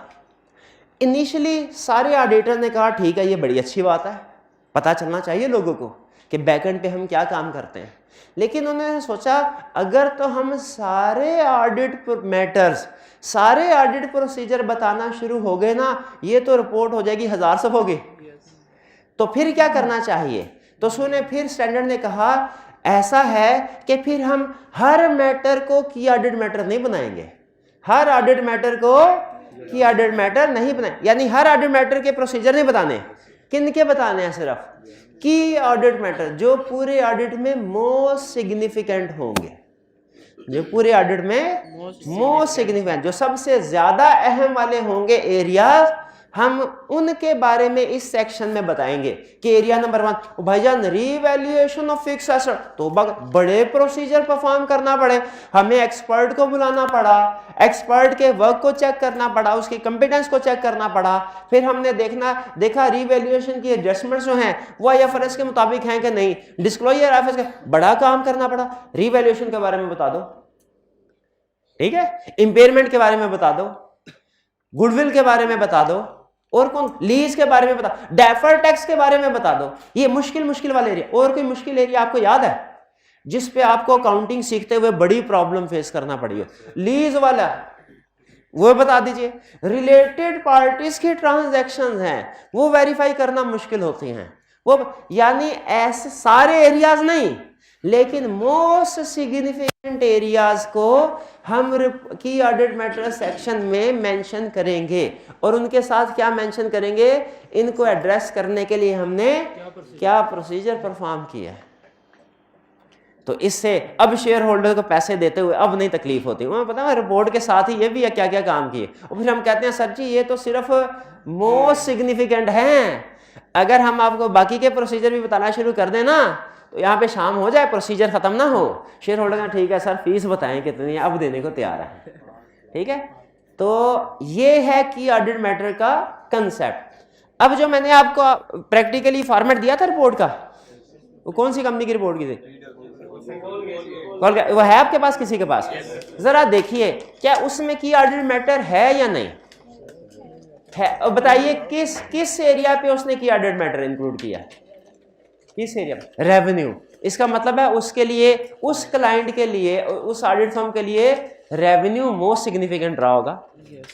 अगर आप देखें ना इसके फॉर्मेट में, तो की ऑडिट मैटर की हेडिंग के नीचे देखें, उसने 2 हिस्सों में इसको डिवाइड किया है, एक लेफ्ट पार्ट है एक राइट पार्ट। लेफ्ट पार्ट पे उसने हेडिंग दी है रेवेन्यू रिकग्निशन, ये वो एरिया है जो उसके लिए मोस्ट सिग्निफिकेंट था, और राइट साइड पे है उसके प्रोसीजर्स। मैं अभी आपको आज के लेक्चर में राइट साइड नहीं सिखा रहा, मैं सिर्फ लेफ्ट साइड सिखा रहा हूं कि किन किन एरियाज को की ऑर्डर्ड मैटर में इंक्लूड किया जा सकता है। ठीक है, जैसे देखें ना, एक है परचेज। मैं चले आपसे पूछता हूं, 2 एग्जांपल दे रहा हूं, आपने बताना है किसको की ऑर्डर्ड मैटर में इंक्लूड करेंगे, किसको नहीं करेंगे। एक है परचेज ऑफ इन्वेंट्री प्रोबेबली, एक है परचेज ऑफ फिक्स एसेट। आपके ख्याल में कौन से वाला की ऑर्डर्ड मैटर में है? परचेज ऑफ फिक्स एसेट, शाबाश, क्योंकि ये ज्यादा सिग्निफिकेंट है और इसमें गलती का चांस है। दूसरा, एक है सेल ऑफ इन्वेंट्री, एक है sale of fix asset. Sale of fix asset ये ज्यादा सिग्निफिकेंट है, अमाउंट भी ज्यादा होती है इसमें, और इसमें गलती का चांस भी ज्यादा है। तो जो एरियाज आपके लिए मोस्ट सिग्निफिकेंट हो, जिनको आपको अच्छे खासे प्रोसीजर परफॉर्म करना पड़े, वो है की ऑर्डर्ड मैटर। अब मैं आपसे पूछता हूं, आपसे कोई पूछे चैप्टर 1, चैप्टर 2, चैप्टर 3, चैप्टर 4, इनमें से कौन सा की ऑर्डर्ड मैटर है? चैप्टर 4। ये है concept most significant, exam point of view से भी अहम है, लेंथी भी है, केस स्टडीज भी ज्यादा है। 2-3 रीजन हो गए इसके मोस्ट सिग्निफिकेंट होने के। तो ये कंसेप्ट क्या है? की ऑर्डर्ड। तो क्या बना कंसेप्ट हमारा? की ऑर्डर्ड मैटर कौन से कंसेप्ट होते हैं, कौन से वाले एरियाज होते हैं? ऐसे एरिया जो ऑडिटर के लिए मोस्ट सिग्निफिकेंट होते हैं। मैंने आपको इसका फर्क बताया था एमसीक्यू मैटर अदर मैटर के साथ। एमसीक्यू मैटर या अदर मैटर में हम यूजर्स को सामने रखते हैं। MCQ matter other matter users के लिए, की ऑर्डर्ड मैटर किसके लिए? ऑडिटर के लिए। ठीक है, ये चीज है। और एमसीक्यू मैटर में दोनों यूजर, एमसीक्यू मैटर दोनों यूजर के लिए है, तो दोनों का आपस में क्या फर्क है एमसीक्यू मैटर अदर मैटर का? एमसीक्यू मैटर वो मैटर होते हैं जो फाइनेंशियल स्टेटमेंट से रिलेटेड होते हैं, उनमें डिस्क्लोज होते हैं, और अदर मैटर वो होते हैं जो फाइनेंशियल स्टेटमेंट से रिलेटेड नहीं होते, ऑडिट से रिलेटेड, और फाइनेंशियल स्टेटमेंट में डिस्क्लोज नहीं होते, वो ऑडिटर की ऑडिट रिस्पॉन्सिबिलिटी से रिलेटेड होते हैं, ऑडिटर से नहीं। ऑडिट रिस्पॉन्स यानी यूजर्स को ऑडिटर की रिस्पॉन्सिबिलिटी बताने के लिए, एक्सपेक्टेशन गैप रिमूव करने के लिए, वो है अदर मैटर। ठीक है, और की ऑर्डर्ड मैटर कौन से है? ऑडिटर। अच्छा, इसमें पहली चीज मैं आपको ये बता दूं, ये लिस्ट है, लिस्ट पढ़ाने से पहले जरूरी है आपको एंड वाली लाइन पढ़ाना। क्या कह रहा है? कह रहा है ये मैंने लिस्ट दी है की ऑर्डर्ड मैटर, ये सारे डेफिनेटली ऐसे एरियाज होंगे जो रूटीन वाले नहीं हैं, जो डिफिकल्ट हैं, ये बात तो पक्की है। ठीक है, क्योंकि इन्हीं के प्रोसीजर बताने बनते हैं ना। अब अगर हम क्लाइंट को कहेंगे सर हमने टोटल करके देखा था कि कंट्रोल अकाउंट का टोटल मैच कर रहा है कि नहीं बैलेंस शीट, वो कहेगा टोटल कौन सा है, तो मैं भी करके दिखा देता हूँ, ये तो मैं भी, तो ये तो नहीं कहेंगे उसको। हाँ, उसको कहेंगे इंपेयरमेंट टेस्टिंग की है, कैश फ्लो फॉर कॉस्ट की अजम्पशंस को चेक किया है, ये फिर वो कहेगा हाँ ये ऑडिटर के काम है, मैं नहीं कर सकता। तो इसमें रूटीन नेचर के एरियाज की ऑडिट मैटर में नहीं है, ये जहन में रखिएगा, वरना क्लाइंट कहेगा ये काम तो मैं खुद भी कर लेता हूं। ठीक, अदर कह रहा है ये जो एग्जांपल्स हैं सो है, इनको तो डिस्कस कर लेते हैं, लेकिन याद रखिएगा other area, for example revenue, addition of fix asset, inventory, debtor, long term loan भी की ऑडिट मैटर हो सकते हैं इफ दे मीट क्राइटेरिया। यानी एक होती है डेफिनेशन, एक होती है एग्जांपल्स। आप पता है एमसीक्यू मैटर की एक डेफिनेशन थी, एक एग्जांपल थी, अदर मैटर की डेफिनेशन थी, एग्जांपल्स थी। स्टूडेंट के लिए ज्यादा अहम क्या होता है? एग्जाम, और प्रैक्टिस में ज्यादा अहम क्या होता है? डेफिनेशन। लेकिन डेफिनेशन को अप्लाई करने के लिए ना जजमेंट चाहिए होती है, प्रोफेशनल जजमेंट, जो अभी आप में ट्रेनिंग में आप 3.5 साल में यही सीखेंगे। तो एग्जाम में मोस्ट प्रोबेबली वो आपसे एग्जाम्पल्स टेस्ट करेगा, डेफिनेशन नहीं करेगा। एग्जाम्पल ज्यादा है, लेकिन कंसेप्ट पहले खराब होने से पहले सही करवा रहा हूं कंसेप्ट आपका। क्या कि ये जो लिस्ट है ना की ऑडिट मैटर की, ये सिचुएशन अगर किसी केस स्टडी में आ जाए आप कहेंगे की ऑडिट मैटर है, लेकिन इनके अलावा भी अगर कोई सिचुएशन आ जाए जिसमें वो डेफिनेशन का क्राइटेरिया पूरा कर रहा हो, वो भी की ऑडिट मैटर होगा। वो डेफिनेशन का क्राइटेरिया आज नहीं पढ़ा रहा, पढ़ाना है कल के लेक्चर में, आज नहीं पढ़ा रहा, लेकिन जहन में रखिएगा कि अगर किसी सिचुएशन में इनके अलावा भी सिचुएशन हो गई और उसमें क्राइटेरिया या डेफिनेशन पूरा हो गया तो ये ऑडिट मैटर आ सकता है, आ सकता है। बहरहाल इस सिचुएशन में तो आपके ऊपर लाजिम व मलजूम हो जाएगा ना, ये जो 10 एग्जाम्पल है ना, जिस केस स्टडी में आ गई आपके ऊपर लाजिम है, क्या लाजिम है, आपने कहना की एडेड मैटर आएगा, प्रोवाइडेड कि ये ठीक रिकॉर्ड हुई है, क्योंकि अगर इनके रिकॉर्ड होने में गड़बड़ हुई तो फिर शाबाश, फिर ये मिस स्टेटमेंट हो जाएगी, फिर ये क्वालिफाइड होने की तरफ चला जाएगा। शुरू करें जी। पहला example of key added matter, आगे उसने लिख दिया provided they are properly counted for and disclosed, क्योंकि अगर प्रॉपरली काउंटेड डिस्क्लोज नहीं है तो वो मिस स्टेटमेंट की तरफ मॉडिफाइड मीनिंग की तरफ चल जाएंगे। Number 1 goodwill, intangible assets, deferred tax, lease, self constructed assets. बताइए ये सारे एरियाज रूटीन से हटके आके रूटीन वाले हैं, तो इनके लिए हमें सिग्निफिकेंट प्रोसीजर परफॉर्म करने पड़ते हैं ना, कि रूटीन वाले प्रोसीजर से काम चल जाता है सिग्निफिकेंट। तो ये अगर किसी केस स्टडी में आ गए और ठीक रिकॉर्ड हुए, अगर तुमने कहा इंटेंजिबल एसेट रिकॉर्ड किया है, क्राइटेरिया मीट नहीं करता इसका, क्लाइंट ने फिर भी रिकॉर्ड कर लिया, क्राइटेरिया मीट नहीं करता इंटेंजिबल्स का क्राइटेरिया ना, तो फिर क्या करेंगे आप, फिर ये मिस स्टेटमेंट की तरफ लेके जाएंगे कि और अगर क्लाइंट कहता है कि जी ठीक रिकॉर्ड किया है, ऑडिटर की तसल्ली होगी, फिर की एडेड मैटर में आएगा। ये केस इंपैक्ट ऑन रिपोर्ट की केस स्टडी में ये सारी लिस्ट आपने ध्यान में रखनी है। सेकंड है, पहली में कोई प्रॉब्लम तो नहीं। दूसरा, एसेट्स कैरीड एट रीवैल्यूएशन, अगर किसी भी एसेट को देखें, अगर एसेट कॉस्ट में हो ना, उसको वेरीफाई करना छुट्टियों का काम है, वो शेयर होल्डर कहेगा मैं भी कर सकता हूं, कैसे कर, वाकई कर भी सकता है, वही जितने की इनवाइस है वो देख ले उतना रिकॉर्ड हुआ कि नहीं। जो एसेट कॉस्ट पे रिकॉर्ड किए गए उनको वो की एडेड मैटर में नहीं आते, रीवैल्यूएशन वाले ये वेरीफाई करना मुश्किल है। क्यों वेरीफाई करना मुश्किल है, साबित करें, एक्सपर्ट की जरूरत पड़ती है, एक्सपर्ट की जरूरत पड़ती है। इंपेयरमेंट लॉस, नॉर्मली डेप्रिसिएशन पे की एडेड मैटर नहीं आता, नॉर्मली इंपेयरमेंट पे आता है। क्यों, डेप्रिसिएशन आसान है, इंपेयरमेंट लॉस मुश्किल है ना। उसमें वो क्या होता है, वो फ्यूचर कैश फ्लोस कैलकुलेट करते हैं, क्या वैल्यू इन यूज बोलते हैं उसको, हाँ जी। तो वो आसान काम थोड़ी होता है, अगले 5 सालों की कैश फ्लो फॉरकास्ट फिर उसको डिस्काउंट करना, हाँ जी।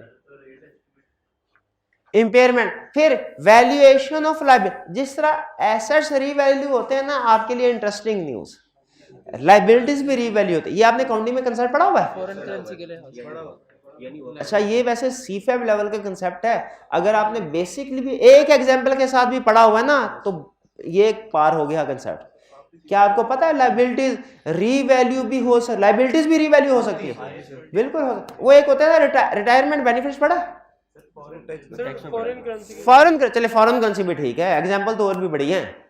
फॉरेन रिटायरमेंट ऑब्लिगेशन, जैसे पेंशन या ग्रेचुटी होती है, ये पे करनी होती है 20 साल बाद, रिकॉर्ड करनी होती है अभी, मैचिंग कंसेप्ट की वजह से। ये अच्छा खासा मुश्किल काम होता है। इसकी मेजरमेंट, ये वो लायबिलिटी नहीं है बिजली का बिल आया क्रू कर दिया, वो भी लायबिलिटी है, वो तो शेयर होल्डर भी कर सकते हैं। ये कौन सी लायबिलिटी, जो फ्यूचर से रिलेट कर रही होती है, ठीक है। फाइनेंशियल इंस्ट्रूमेंट्स हैं, रिटायरमेंट ऑब्लिगेशंस हैं, ठीक। नहीं, अगर ये वाली एग्जांपल समझ आ रही ना, तो आप इसको याद कर लें, रट्टा लगा लें, काफी है। या समझ आ गई ना, रिटायरमेंट ऑब्लिगेशन मुश्किल लफ्ज है, फाइनेंशियल इंस्ट्रूमेंट तो बहुत ही मुश्किल है ना। लेकिन वैसे आपने अगर वो R2 में पढ़ा हुआ है, अच्छा पूरा स्टैंडर्ड वर्ड लिया, हमारे जमाने में कैफ लेवल में नहीं होता था, इसीलिए मुझे लग रहा था कि मुश्किल। ठीक है भाईजान, आपको तो पता है तो ठीक है। आगे चलते हैं। Significant counting policies are changes there हैं। सिग्निफिकेंट जो काउंटिंग पॉलिसीज हैं, अच्छा रूटीन की काउंटिंग पॉलिसी नहीं, काउंटिंग पॉलिसी बहुत सी होती है ना कंपनी के अंदर, जो सिग्निफिकेंट काउंटिंग पॉलिसी या जो अगर चेंज हुआ हो खास तौर पे ड्यूरिंग द ईयर, उस पे की एडेड मैटर पैराग्राफ आएगा। एग्जाम्पल सुन लीजिए, एग्जाम्पल उसने कहा कि फिक्स एसेट है, उसकी ओरिजिनल जो लाइफ थी वो 10 साल के थे, ठीक है। ओरिजिनल लाइफ उसकी 10 साल के तौर पे उसको डेप्रिशिएट कर दे, 5 साल बाद पता चला कि उसकी असल लाइफ तो 20 साल थी। हम तो गलती से 10 साल पे रिकॉर्ड करते रहे हैं। उसकी लाइफ तो कितनी थी? 20 साल थी। तो फिर उसको चेंज इन एस्टीमेट के मुताबिक प्रोस्पेक्टिवली एडजस्ट करते गए। तो बताइए इस पे की एडेड मैटर आएगा?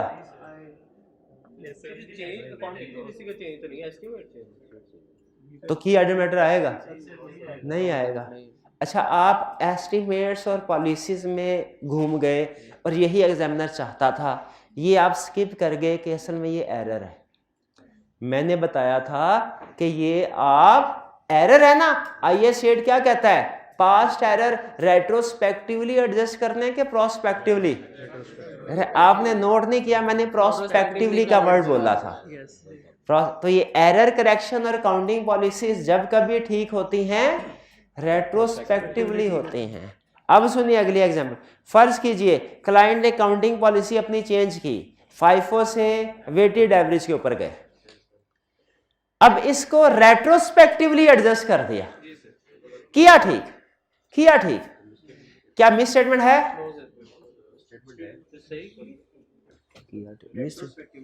रेट्रोस्पेक्टिवली की, तो ये चेंज इन काउंटिंग पॉलिसी ही है। FIFO से रेट्रोस्पेक्टिवली ही करना था, तो ठीक है किया है। ठीक है, क्या मिस स्टेटमेंट है? तो अनमोडिफाइड ओपिनियन। एमसीक्यू मैटर में इसकी एग्जांपल है। ये एग्जांपल एमसीक्यू मैटर में कहीं डिस्कस हुई है? हाँ, वो तो अर्ली, अब ये नहीं हुई, यही पहचानना चाह रहा। अदर मैटर में डिस्कस हुई है? अदर मैटर में भी नहीं हुई। गोइंग कंसर्न अनसर्टेनिटी में डिस्कस हुई है? नहीं। तो किस जगह पे डिस्कस हुई है? की ऑर्डर्ड मैटर। तो इस सिचुएशन में क्या होगा? की ऑर्डर्ड मैटर। क्लियर हुआ ये कि काउंटिंग पॉलिसी जब कभी सिग्निफिकेंट काउंटिंग पॉलिसी हो या चेंज हुई हो क्वेश्चन में, जहां कहीं काउंटिंग पॉलिसी चेंज हुई है ना, की ऑर्डर्ड मैटर फिट करना है आपने, अगर सही हुई है तो। Area where work of expert और component auditor is used. Expert का काम जिस एरिया पे आ जाए, इसकी एक एग्जांपल तो रिवैल्यूएशन के साथ एडजस्ट हो रही है। ठीक है, कंपोनेंट ऑडिटर का कंसेप्ट है आपको? कंपोनेंट ऑडिटर का कंसेप्ट नहीं है। एक दफा मैनेजर ने कहा, भाई कराची का एक क्लाइंट है हमारा, लाहौर का है, लेकिन कराची में उसका कुछ इन्वेंट्री आइटम पड़ी हुई हैं, जाओ जरा चेक करके आओ। मेरे जहन में पहला सवाल क्या आया, सर मुझे जो भेज रहे हैं, हमारी एक फर्म का ऑफिस कराची में भी है, अब वहां से क्यों नहीं उसको फोन करके कह देते कि यार चेक करके रिपोर्ट हमें दे दो। बताइए आपके ख्याल में कौन सी ऑप्शन ज्यादा बेनिफिशियल है? कराची के। आप स्टैंडर्ड कहते हैं, ऑडिटिंग स्टैंडर्ड कहते हैं आपकी जजमेंट है, चाहे खुद चले जाएं, चाहे कि वहां के लोकल ऑडिटर से प्रोसीजर परफॉर्म करवा लें। जब हम लोकल ऑडिटर से प्रोसीजर परफॉर्म करवाते हैं, इसे कहते हैं यूज ऑफ कंपोनेंट ऑडिटर। क्या कहते हैं? Component auditor. ठीक है, हम मेन ऑडिटर होते हैं, उसको क्या कहते हैं? Component auditor. अगर कंपोनेंट ऑडिटर को यूज करें तो जाहिर है वो कोई सिग्निफिकेंट चीज होगी, उस पे भी की ऑडिट मैटर इंक्लूड करते हैं। Acquisition and disposal of business unit. अच्छा नोट करें, acquisition disposal of fix asset नहीं कहा, business unit. Normally fix asset की सेल परचेज में की ऑडिट मैटर नॉर्मली नहीं आता। मैं नॉर्मली का वर्ड यूज कर रहा हूं। डेप्रिसिएशन पे नॉर्मली की ऑडिट मैटर नहीं आता, इंपेयरमेंट पे आता है। फिक्स एसेट के डिस्पोजल परचेज पे नॉर्मली नहीं आता। बिजनेस यूनिट क्या होते हैं? ब्रांच खाली, यहां पूरे का पूरा एक जो प्रोडक्ट होती है वही आप डिसकंटिन्यू कर दे। जैसे पेप्सी वाले फैसला करे कि लेज आज से नहीं बनाने, और एक एसेट नहीं, लेज का पूरा यूनिट ही डिस्पोज कर दिया, ये की ऑडिट मैटर आएगा। बिजनेस यूनिट कहते हैं जो आपकी एक सर्विस या प्रोडक्ट स्पेसिफिक एसेट्स होते हैं, जिसे आप कैश जनरेटिंग यूनिट कहते हैं। गोइंग कंसर्न नहीं आएगा। गोइंग कंसर्न उस वक्त आता है जब पेप्सी बंद करते कोल्ड ड्रिंक, जब मेन प्रोडक्ट, जब आपके लॉस मेकिंग प्रोडक्ट बंद करते हैं ना, तो उसमें गोइंग कंसर्न नहीं आता, बल्कि उससे तो प्रॉफिट बढ़ता है। ले एक और केस स्टडी याद आ गई। उसने कहा क्वेश्चन में क्लाइंट के 5 फैक्ट्रीज हैं मुख्तलिफ शहरों में, सियालकोट वाली फैक्ट्री ना लॉस पे जा रही है, उसको बंद कर देते हैं। बंद कर दिया, क्या गोइंग कंसर्न का इशू है? नहीं है, क्योंकि ये तो लॉस में कि इसको तो बंद करने से प्रॉफिट बल्कि बढ़ेगा। अगर वो कहता कि 2 फैक्ट्रीज हैं, और एक फैक्ट्री जो 70% प्रोडक्शन प्रोड्यूस करती उसको बंद कर देते हैं। अब गोइंग कंसर्न आता। तो जब मेजर जो आपका एसेट हो, उसको प्रोडक्ट हो, उसको डिसकंटिन्यू करें, फिर गोइंग, छोटी मोटी प्रोडक्ट या ब्रांच को या ऑफिस को या फैक्ट्री को डिस्पोज कर दें, वो गोइंग कंसर्न नहीं है। शाबाश, ये अच्छा है, ये मुझे पसंद आया, ये जो आपने रेज किया। इसका मतलब है आप सोच रहे हैं कि ये इवेंट की ऑडिट मैटर में आएगा कि गोइंग कंसर्न में आएगा। यही सोच चाहिए कि आप सिर्फ एक टॉपिक के अंदर ना सोच रहे हो, बल्कि पूरी ऑडिट रिपोर्ट को सामने रख के सोच रहे हो कि ये चीज़ इधर आएगी कि इधर आएगी। और खास तौर पे रीजनिंग अहम है कि किस वजह से आप इसको की ऑडिट मैटर में या एमसीक्यू मैटर में इंक्लूड कर रहे हैं। यही सोचना है आपने। हाँ जी, बिल्कुल सब्सिडी भी आ सकती है। अगर वो कहते हैं सब्सिडी को डिस्पोज किया है, तो कंसोलिडेटेड फाइनेंशियल स्टेटमेंट की ऑडिट रिपोर्ट में की ऑडिट मैटर आएगा, इंडिविजुअल में नहीं आएगा, कंसोलिडेटेड में बिल्कुल आएगा की ऑडिट मैटर। शाबाश। फिर रीस्ट्रक्चरिंग ऑफ बिजनेस तो डिस्कस हुआ ना पहले। इसके दो इशू होते हैं, क्या? Non current asset held for sale और दूसरा एम्प्लॉयज की। तो अगर आप देखें तो non current asset held for sale वो हमारा इधर आ जाता है, रिवैल्यूएशन करने होता है। और जो एम्प्लॉयज को कंपनसेशन देनी है वो हमारा आ जाएगा यहां रिटायरमेंट में। तो ये तो डबल की ऑडिट मैटर हो गया, रीस्ट्रक्चरिंग ऑफ बिजनेस। दो एरियाज हमारे इफेक्ट होते हैं ना, और दोनों ही एरिया इंडिविजुअली भी की ऑडिट मैटर वाले हैं। Next, significant number of litigation and tax contingency, ये वही टैक्स कंटिजेंसी वाला पॉइंट। लेकिन याद रखें ये लिटिगेशन और टैक्स कंटिजेंसी कौन सी है? रूटीन नेचर वाली। जब वो मेंशन ना करे, स्पेसिफाई ना करे, अगर किसी टैक्स कंटिजेंसी या लिटिगेशन के केस में उसने डिटेल बताना शुरू कर दी कि एक दफा हुआ क्या, कस्टमर आया, हमारे एम्प्लॉय सफाई कर रहा था, उसने वहां पे वो जो बोर्ड लगाते हैं कि भाई ध्यान से चलें वरना गिर सकते हैं, वो नहीं लगाया बोर्ड, कस्टमर गिरा, उसकी टांग टूट गई, उसने कंपनी के खिलाफ केस कर दिया। अब ये रूटीन की ऑडिट मैटर वाला नहीं रहा, अब कौन सा रह गया? Exceptional litigation. ठीक है, एक दफा उसने कहा कंपनी ने एक क्रीम इजाद की, क्रीम लगाइए, रंग गोरा कीजिए। एक टीनेजर था, उसने क्रीम इस्तेमाल की, उसकी जल्दी उड़ गई, जल गई सारी, सर्जरी करवाना पड़ी, उसने केस कर दिया कंपनी के खिलाफ। अब ये कौन सा है? ये रूटीन वाला नहीं है, ये एक्सेप्शनल लिटिगेशन। लेकिन अगर वो कहे कि रूटीन में कंज्यूमर कोर्ट्स में कंपनी के खिलाफ केसेस चलते रहते हैं, बस इतना बात, मजीद उसने कुछ नहीं बताया, ये फिर क्या होगा? ये की ऑडिट मैटर। क्लियर? और लास्ट है significant related party transactions. Related party के बारे में पहले कभी बात हुई है? हुई है बात? मैंने यही बताया होगा कि वेरीफाई करना मुश्किल होता है रूटीन ट्रांजैक्शन से। तो इसलिए जहां कहीं रिलेटेड पार्टी, अच्छा क्वेश्चन में कैसे पहचाने के रिलेटेड पार्टी है कि नहीं? जिन हाँ सीला याद है, वो जो डायरेक्टर्स होते हैं, डायरेक्टर्स के रिश्तेदार होते हैं, उनकी कंपनियां, वो वही कंसेप्ट तो इधर है, वही कंसेप्ट। बल्कि लॉ वाला कंसेप्ट ज्यादा मुश्किल था। यहाँ पे वो कहता है इतने रिलेशनशिप नहीं, बस सिंपल एक या दो रिलेशनशिप इंक्लूड करेगा, ज्यादा नहीं करेगा। तो अगर रिलेटेड पार्टी ट्रांजैक्शन आगे क्या करना है? की ऑडिट मैटर। क्लियर? लेकिन फिर बता रहा हूं एंड वाली लाइन, ये ना हो कि एक दफा एग्जाम में उसने क्वेश्चन में कर दिया। आप नोट कीजिए, यहाँ पे मैंने रेवेन्यू नहीं लिखा हुआ ऊपर इन लिस्ट में, लेकिन जो आपने रिपोर्ट पढ़ी है उसमें रेवेन्यू है। क्यों भला? हाँ, क्योंकि क्राइटेरिया मीट कर जाएगा। किसी क्लाइंट पे अगर क्राइटेरिया मीट कर जाए तो फिर वो भी की ऑडिट मैटर आ सकता है। चलिए जी, ये था आज के बाद। अच्छा, अब ये सिचुएशन अगर केस स्टडी में आएगी आप इनको पिक कर लेंगे की ऑडिट मैटर। आप जो मैंने आपको होम असाइनमेंट दिया उसमें कुछ की ऑडिट मैटर के पॉइंट्स भी हैं। ठीक है, होम असाइनमेंट्स आपने लाजमी याद करनी है। और ईद की छुट्टियों में रिलैक्स नहीं होना। देखिए, ईद ज़रूर मनाए, लेकिन ईद मना नहीं करती पढ़ने से, तो हमने पढ़ना भी है। ठीक है, एक दफ़ा, बल्कि आपको एक बात बताता हूँ, मैं एक दफ़ा ईद वाले दिन पढ़ रहा था, तो मेरा बड़ा भाई जो था वो कहने लगा, यार तुम ईद वाले दिन भी पढ़ रहे हो, क्यों? मैंने कहा आज पढ़ने का मकसद ये नहीं है कि मैंने कोई टॉपिक कवर करना है। आज पढ़ने का मकसद सिर्फ यह है कि आज अगर मैं 1 घंटा बैठ गया ना, तो फिर मैं किसी भी दिन पढ़ सकता हूँ। मेरे लिए किसी बाकी के दिनों में पढ़ना मुश्किल नहीं हो।